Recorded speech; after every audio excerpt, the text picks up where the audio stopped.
Grabe guys, grabe.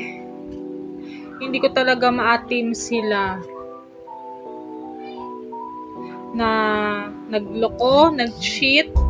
My God guys. Kung tutuusin, nakakaawa din ng babae.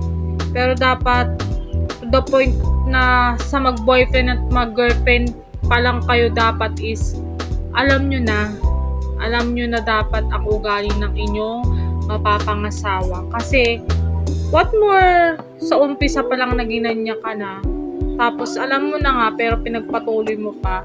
So, sad to say na ganyan talaga mangyayari nga sa ending. Diba guys?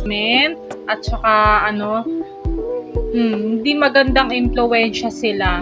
Ginagamit na lang nila yung social media na hiwalay. Kasi mamaya ilang taon or ilang buwan, balikan na naman.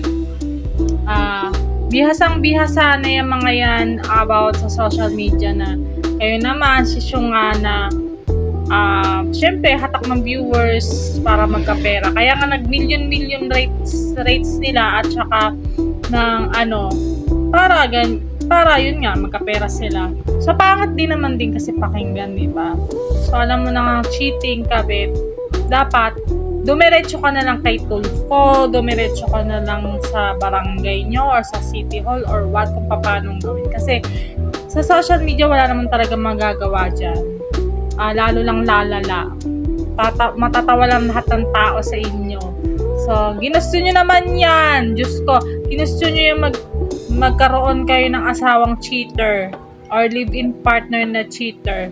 Kasi sa una pa lang, mag-boyfriend pa lang, mag-girlfriend, alam nyo na dapat yan. Kasi kung tutuusin, ang mag-boyfriend-girlfriend tumatagal din ng relationship. So, dapat kabisado nyo na ang ugali nyo ang isa't isa para in the end of time, wala kayong pagsisisihan. Diba? So, Diyos ko guys, nakakadire na ganyan na cheater tapos makikipag-anuhan sa ibang babae. Yak! Para sa akin nakakadiri yun kasi lalaki, tapos kung kani-kaninong babae nakikipag-anuhan, di ba? Para sa akin kadiri kasi babae rin naman kayo, dapat alam nyo yan na maging malinis tayo sa katawan natin tsaka doon. Kasi kadiri naman makikipag-ano sa ibang babae tapos sa asawa mo, iyo. Kaya kung ako